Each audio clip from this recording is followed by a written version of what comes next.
Hello दोस्तों, नमस्कार। स्वागत है आप सभी का मेरे YouTube channel study point by 02 में। दोस्तों, हमने उत्तराखंड इतिहास का भाग 1 देख लिया था। आज ये भाग 2 आपके सामने है।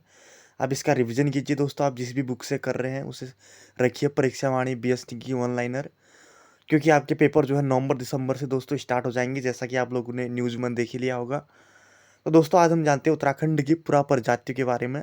सबसे पहले जानते हैं इन प्रजातियों में कोल प्रजाति के बारे में।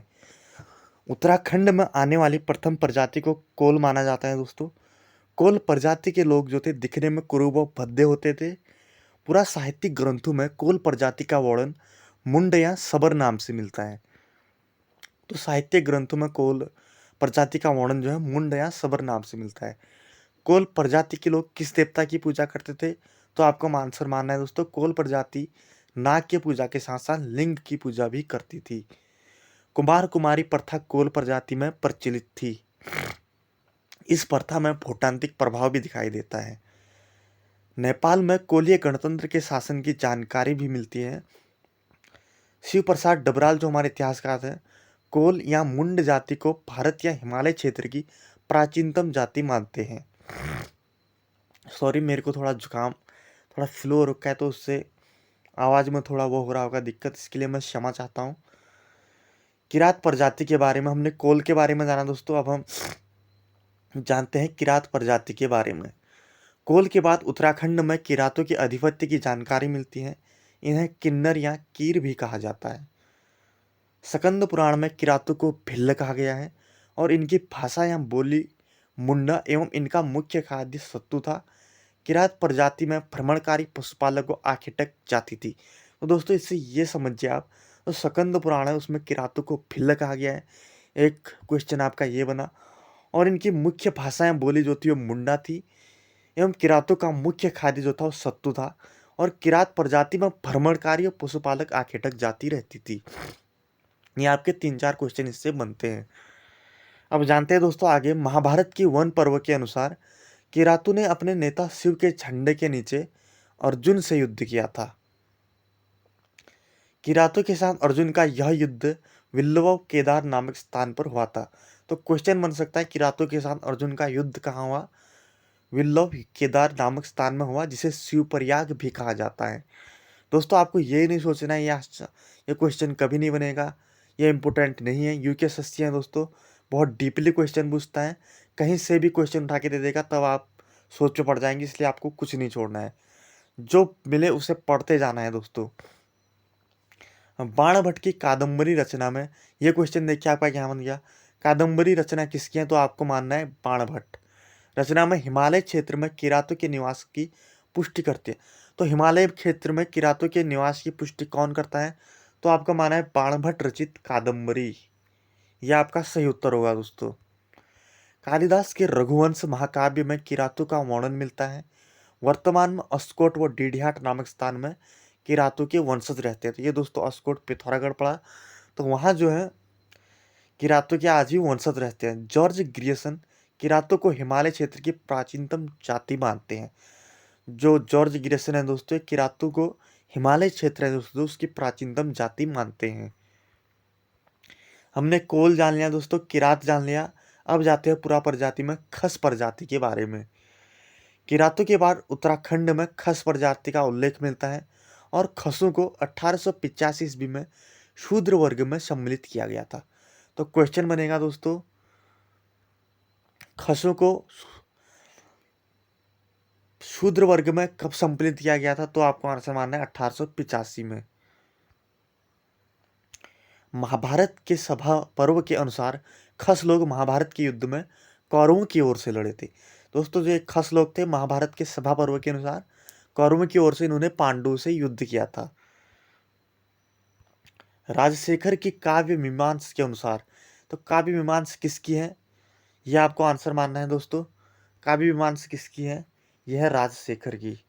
तो इसके अनुसार उस समय मध्य हिमालय के कार्तिकेयपुर नगर में खस आधिपत्य का राज्य था।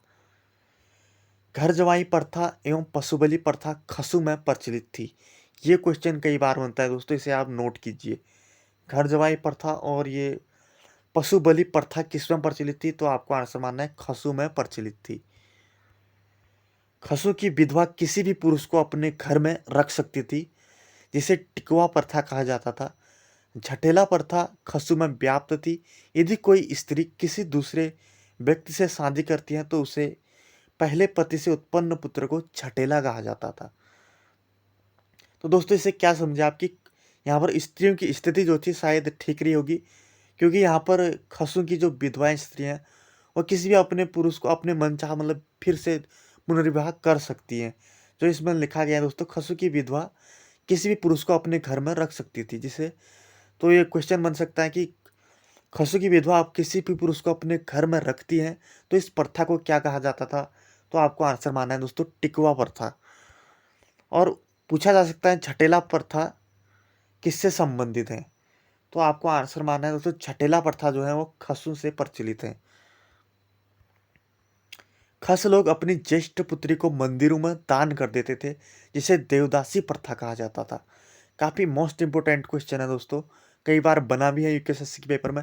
जैसे ही इतिहास का पार्ट कंप्लीट होगा दोस्तों, 4-5 पार्ट आएंगे इसके। मैं आज तक जो आयोग ने इस इतिहास के पार्ट से जो भी क्वेश्चन पूछे वो मैं सारे मेरे पास है, मैं आपको दूंगा। आप वीडियोज में लगातार बने रहे मेरे साथ। तो खस लोग अपनी ज्येष्ठ पुत्री को मंदिरों में दान कर देते थे, जिसे कहा जाता था देवदासी। गढ़वाल व कुमाऊं में बौद्ध धर्म का सर्वाधिक प्रचार खसों के समय हुआ। यह क्वेश्चन आपको परीक्षावाणी में भी मिल जाएगा दोस्तों, और ये कई बार बना है कि बौद्ध धर्म का सर्वाधिक प्रचार किसके समय हुआ था। तो आपको आंसर मानना है दोस्तों खसों के समय हुआ था। अब जानते हैं दोस्तों, हमने जान लिया भिल्ल की वो किरात शक खस के बारे में। अब जानते हैं दोस्तों फोटांतिक या शौका प्रजाति के बारे में। सॉरी वो थोड़ा टाइपिंग में मिस्टेक हो गया, प्रजाति है यहाँ पे दोस्तों, प्रजाता हो गया है तो उसके लिए माफ़ी। काली नदी घाटियों में रहने वाली फोटिया प्रजाति को शौका कहते हैं, जो कि व्यापारिक प्रजाति है। ये एक मोस्ट इंपोर्टेंट क्वेश्चन है, ध्यान रखने होंगे, क्योंकि भोटिया लोग जो होते हैं व्यापारी प्रजाति है दोस्तों, ये व्यापार करते हैं। 1962 ईस्वी तक भोटिया लोग तिब्बत से व्यापार करते थे। जब 62 की युद्ध की जब चीन के साथ युद्ध हुआ था दोस्तों, तो उसके बाद शायद ये बंद कर दिया गया था इनका व्यापार उस टाइम पे। 1914 ईस्वी में हुए तिब्बत व अंग्रेजों के बीच समझौते के आधार पर भोटिया जाति तिब्बत से व्यापार करने की छूट प्राप्त हुई थी।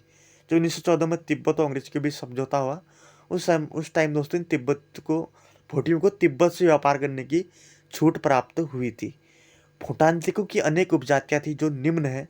जो भोटियों की दोस्तों जो निम्न प्रजातियां हैं, उपजाति इनकी, सॉरी प्रजाति नहीं, तो वो है दोस्तों गरियाल, गुंजियाल, मारतोलिया, टोलिया, पांगती, कुटियाल, दताल आदि। तो पूछा जा सकता है क्वेश्चन दोस्तों कि निम्न में से कौन भोटियों की उपजाति में सम्मिलित नहीं है। 3 दे देगा दोस्तों, गोरियाल, गुंजियाल, मरतोलिया, एक कुछ और डाल देगा, तो उस हिसाब से आपको चुनना है उसमें। भोटांतिकों की उपजाति राठ या संगोत्र में विभक्त थी, एवं राठ को भोटिया लोग स्थापित नहीं होते थे। ये बोल रहे हैं दोस्तों कि भोटियों की उपजाति राठ या संगोत्र में विभक्त थी एवं राठ को भोटिया लोग स्थापित नहीं होते थे।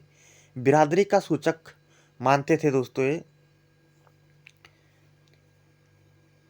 इसमें आने वाले परिवारों के बीच वैवाहिक संबंध स्थापित नहीं होते थे। जो दोस्तों इनमें जो है मतलब बिरादरी में वैवाहिक संबंध स्थापित नहीं होते थे। रड़बड़ प्रथा का प्रचलन दारमा एवं ब्यास घाटी में रहने वाले भूटांतिकों में पाया जाता है। क्वेश्चन बन सकता है रड़बड़ प्रथा का प्रचलन किन भूटांतिक प्रजाति में पाया जाता है, तो आपको आंसर मानना है दारमा एवं ब्यास घाटी में जो भूटांतिक लोग रहते हैं उनमें इस प्रथा का प्रचलन पाया जाता है। भोटिया लोग घुरमा देवता की पूजा वर्षा के देवता के रूप में करते हैं। यह आपको याद रखना है। भोटिया के समूह को स्थानीय भाषा में कुंच कहा जाता है। दोस्तों आज का एक टॉपिक हमारा यहीं पर ख़त्म होता है। कल इतिहास का अगला पार्ट जानेंगे दोस्तों, भाग 3। आप मेरे साथ बने रहे, इस क्रम में आपका रिवीजन होगा। आपको आने वाले पेपर्स के लिए दोस्तों अच्छी तैयारी कर रहे होंगे। इस बार आप अपने माँ बाप का सपना अवश्य पूरा करेंगे, क्योंकि आपको तब तक थक कर दोस्तों हताश निराश होकर नहीं बैठना है जब तक आपका लक्ष्य जो है आपका अर्जुन की तरह होना चाहिए दोस्तों। क्योंकि जब आपका लक्ष्य अर्जुन की तरह होगा, पूरे लक्ष्य पर आपका फोकस होगा, आप तभी दोस्तों जीत हासिल कर पाएंगे। तो दोस्तों आपको अगर अपने माँ बाप का सपना पूरा करना है तो लगातार 8-8 10-10 घंटे आपको मेहनत करनी होगी। क्योंकि जब आज 8 और 10 घंटा दोस्तों मेहनत करेंगे तब आपको अच्छी जॉब मिलेगी। नहीं तो आप कल 12 घंटे मत जो है मजदूरी करने के लिए दोस्तों विवश हो जाएंगे। ये मेरा अनुभव है दोस्तों। तो दोस्तों आज यही वीडियो एंड करते हैं। तो कल मिलते हैं आपको अगली वीडियो में। तब तक के लिए स्वस्थ रहें, मस्त रहें। जय हिंद, जय उत्तराखंड।